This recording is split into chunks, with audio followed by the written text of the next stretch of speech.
actually had to put the cooler on because it's so warm inside. Now this is frozen goldfish. Just put this away, which are great. I only came across them recently, the frozen goldfish. You can pick them up for 50 cents frozen. I reckon that's great. You know, if you've got any respect for any animals, at least knock them on the head first or buy them frozen. And they're cleaner that way too. You buy, you know, bred rats that have been frozen. I just thaw them out a bit in some warm water. Just give it a minute and he'll chomp those up very readily. He likes them. So yeah, 50 cents each. I don't know what they died from. Hopefully nothing toxic or horrible. I presume they've just died of the chlorinated water or something, you know, when they come into the pet shop. You need to right and get a bigger place where they can have their own territories. Phoebe, say hello. This is little Phoebe, much smaller as you can see. He's actually a bit small for his age. Aggressive feeder. They're quite aggressive at this age. Johnny was too. People ask me how can I tame them at this age. It's very difficult. It's not till they're about 5 years old, like a child, that they can understand and start bonding. If he's out of the water I could pick him up for you, but I don't pick him up out of the bath because that's his territory and I respect that. When do you get to use the bath? Unfortunately not very often. Yeah. But I have shared showers with her and she's been good in that. It's because she was desperate to share a shower with me from the time I got her, and I think it was because she can relate water, and when she saw me shower, I'm in water too. So it's a familiar, it's a, what do you call it, it's a familiar thing that she can relate to. One night I was having a shower, and I actually watched her as she stood up in the bath with her tummy against the wall. I said, what on earth are you doing? And it was like she was standing up in the bath, like I was standing up in the shower. I mean, that's weird. That was really weird. I just wish I had a camera on me to get a photo of that. But it was like she wanted to relate on doing the same thing, if you know what I mean. It's the same as sleeping with me on the bed, I suppose. But sharing water with me, she loves that, yeah. What Mum's got for you. Now, the last time there was a camera, you bit me, so let's try not doing the same thing. Oh, they get very excited. They're very quick.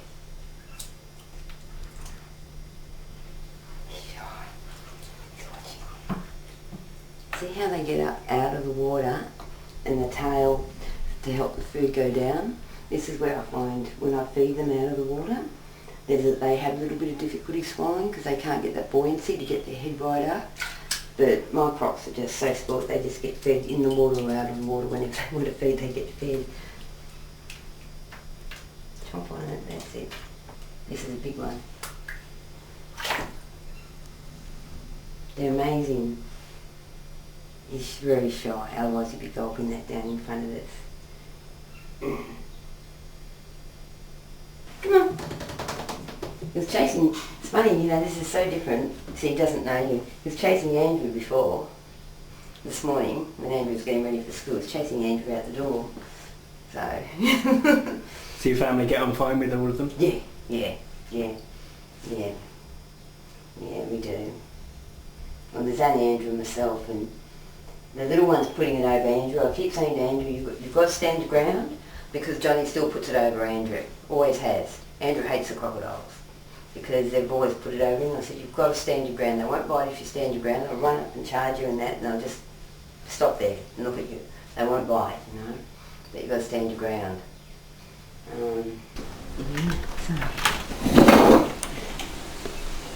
in the tank, or are you out? Yeah, here she is. And this is the UV light. To ensure that she gets plenty of UV to help her absorb the calcium, which I feed her in chicken. She's just down here. She's a freshwater crocodile, or Crocodilius johnstoni, and she's almost maximum length for a female. She'll grow maybe half a metre more, and that's about it. So where does she sleep at night? Sometimes in here in the lounge and sometimes on my bed. She slept with me the other night, which is nice. I like that. It's sort of a bonding thing, you know. Yeah. They have the long snout for catching fish. They're mainly fish eaters. still got very powerful jaws though, and I've felt them, so I know. She's only ever nipped me, she's never really grabbed hold of me and done a death roll or anything. She did with my ex-husband though, because she didn't like him. So I know that she's got a powerful bite if she really wants to bite. But look, with me she's never done that. She's only ever nipped me. And that's only if I've stood on her or she's had reason to. So, yeah. Billy? Yeah. Oh, she's out again. What a bugger. Jill? What's this? See how hungry she is. She's hungry. She's hungry. See what she did? She's hungry. No, you see what you did? You threw it away. Come up here. Now I'll have to sneak around her and try not to get bit. Good girl. Good girl.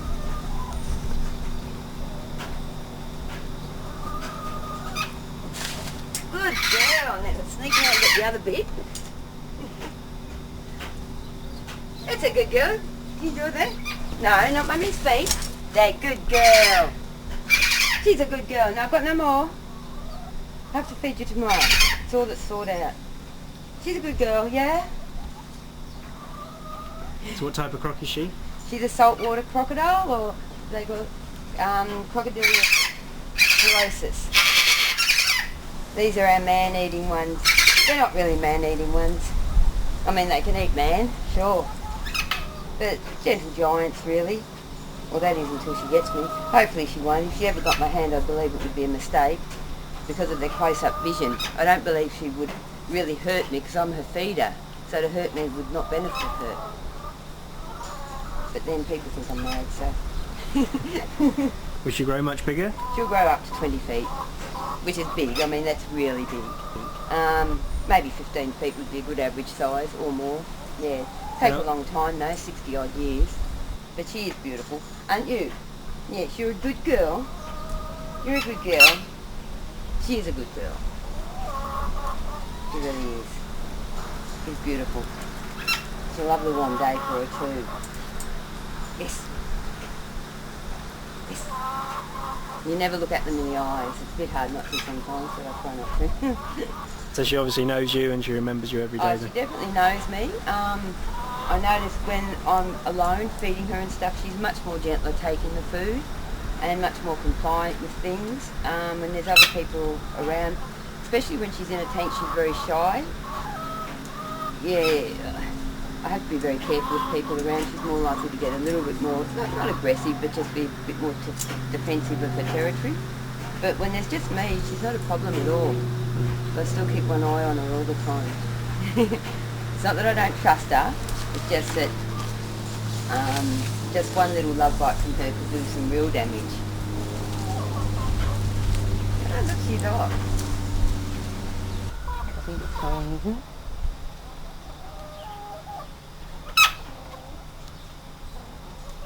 it? Tomorrow, baby. Constant job. Cleaning up after the animals. Now she's going to stick with her. They're so shy.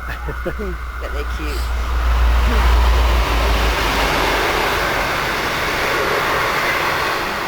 Okay. There he is there. He's a broad-shelled turtle. Chelonia, something like that. Expansa. And they're the largest freshwater turtles in Australia. They're now on the endangered list, very much so.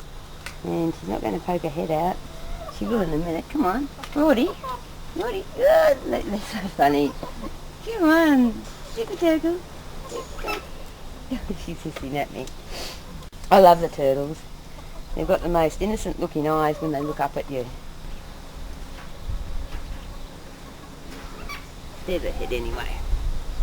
Yes. Hello, say hello for the camera. Hmm? Oh, she goes, put me down. They've got dreadfully sharp claws. There we go. Say hello. You're special because you're rare. Yeah. She gets out in the sun, absorbs the sun. On the rock. Yeah, I'll change the water tomorrow, baby.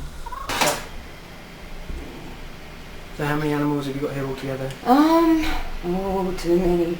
I have to count them up. There's 4 snakes. what, 4 lizards, 1 turtle, so that's 9, 3 crocs, 10, 11, 12, 2 birds, 13, 14, about 6 chooks, about 20 altogether including the chooks, but the chooks aren't very exciting, but they do lay good fresh eggs. But yeah, you can see why it's very necessary for me to get out of town. I take the reptiles with me. This is where I want people to come to me rather than me go to them. But I bundle all my babies up, all my reptiles, and I go to children's birthday parties and schools. I've only done 1 school yet, so I'm going to do more schools. I've got to get out there and promote myself more. And it's all, the whole goal, or the whole aim is actually to promote conservation and the ecology of our Australian wildlife. So we need to protect these animals. Because my love is reptiles, I've only got reptiles, but hopefully one day I might take the birds, 2 pet birds I've got, and eventually if I get a bit of a wildlife park, I'll get some possums and things like that as well to promote. So, and a lot of people, I'll just get the cat out of the lounge, a lot of people, they mistake blue-tongued lizards. I'll see the head of a blue-tongued lizard, think it's a snake and chop it up, not realising it's poor old blue-tongued lizard which helps control snails and insects in your garden. So if you can get blueies into your garden, that's great. Yeah. So that's what I do, is to promote the conservation and ecology of Australian wildlife. But I do it in a nice way, an educational way, and a fun way with the kiddies can handle the reptiles and pat them. And you're a full-time nurse? Not full-time, I only work part-time, but I'm a registered nurse and I've been doing it for over 30 years. And I love nursing, but my passion's with animals. I want to work with animals. So is it hard keeping the animals around your work schedule? It is. It's a lot of work looking after the animals as well as shift work, especially when I'm on night shift. Yeah, and looking after a 16-year-old as well. Not that he needs looking after, he just needs cleaning up after all the time. Yeah, so it is hard. Yeah, but you get by, you do it. So. How does your cat get on with them all? Actually, this cat gets on very well. She's a bit slow. I mean, this cat licked the hot iron and then licked it again to see if it was hot. So, I mean, that's pretty stupid. She's had a challenge with Johnny, and it was a challenge over food, and she just stared at Johnny, and Johnny stared at her. And since then, Johnny gave up. You find them sleeping together on the bed, sleeping together in front of the heater, and you shouldn't be on the table. That's a no-no. You know that. Yeah. No, you shouldn't be on the table. It's very dirty. Animals should not be on the table that we eat from. She's, I've thrown her off the table because I don't. I'll get her off now. Schizo, that's really great. Schizo. Settle down. This is Schizo. Schizo is a young goanna or lace monitor. They've got a shocking bite. You don't ever get bitten. I actually lost him in the garden, would you believe, for about 7 months, and he turned up, so I was very lucky. Very expensive to buy these fellas. And how large will he grow to? Up to about 6 feet or so. Absolutely beautiful, look at that. This one's a lot wider. This is what they call a Bell's phase lace monitor. He's a bit bigger. Now when I got him, he was given to me by a friend, he was nearly dead. And the vets actually offered euthanasia. He was that far gone. And it was through lack of calcium and vitamin D. He's been through a lot, and it's taken a lot to rehabilitate him, but now he can move, he can run, his claws are strong. He's a beautiful specimen. He's come along really well. But it's taken, gosh, I've had him 12 months or more now, and it's taken as long for him to rehabilitate. The domestication of them, Johnny domesticated herself. So for anyone out there that believes that I domesticated him on purpose or intentionally, no, it just was coincidental. She domesticated herself, integrated herself into the family. It's like my first pet crocodile did the same thing. I didn't know any different. I just don't like animals in cages as such. So, yeah. But they wouldn't be able to adapt to the wild now that they've been pretty much humanised. And they've been captive bred, so since they came out of an egg, they haven't known any different. And I really want people to understand that. That's why they can never be let go. A lot of people come down on me saying they should be in the wild, they should be in the wild. Well, it'd be lovely if they could, but not these ones, they can't. Yeah, so I'm just trying to give them the best I can under the circumstances. And I think it's better than just being in a cage and looked at. So they've got like freedom, you know, as much freedom as I have around the house. So, so I just love all wildlife. Crocodiles, reptiles in particular, because I think they're a bit ostracised by man. Man comes down on them a bit hard. You know, see a snake, kill a snake. The only good snake is a dead snake. A lot of farmers believe that, and there's so much more to snakes. And yeah, I've always felt sorry for them. I guess that's why I sort of branched into, you know, loving reptiles more than anything. I have said before, I believe they're extremely intelligent, far more intelligent than man believes. They may only have a small brain, but who's to say they don't use every neuron or brain cell in that brain? We only use 1/10 of ours. So they're cunning, they're intelligent, they learn very quickly. Watching Johnny grow in comparison to my son Andrew, Johnny was only about 12 months, 18 months behind Andrew. I saw Johnny go through the same developmental stages as a human being, which is, you know, which is weird. Like, no other animal I know does that. So would you say you've got like a communication with the crocodiles? Yeah, people think I'm crazy, but look, all animals can communicate. People believe that their dog and cat communicates with them, and they know what they're saying or thinking, and a dog will comfort an owner that's down, or a cat will, or whatever. Why can't a crocodile? The first time was, she was in a tank of water. This is back on the farm when the water was contaminated with blue-green algal toxins, and she was very, very sick. And I believe she was trying to tell me that her water was toxic. She came out of the water and she looked at me. They don't, like I explained before, they don't like being looked at in the eyes. It's like a challenge. But this time she grabbed my eyes, my look, what do you call it, eye contact, and held it. And as she held it there, it was so, her pupils were very dilated, and it was so intense that I had this feeling of an adrenaline rush all over me. Now, I couldn't break that. It's like if you see a ghost and you get this, you know, this rush, and then it goes. But with Johnny, this did not go. It didn't go till I took my eyes away from her and left the room. It was sort of, it was almost fearful, but it wasn't fearful because I had nothing to fear.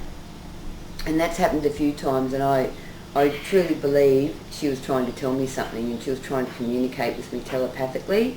I also know, since the other two crocodiles have been here... Oh, you're fine. Sorry.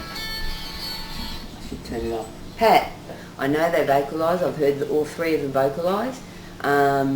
But I do believe that they also can give off or communicate telepathically in some form or another.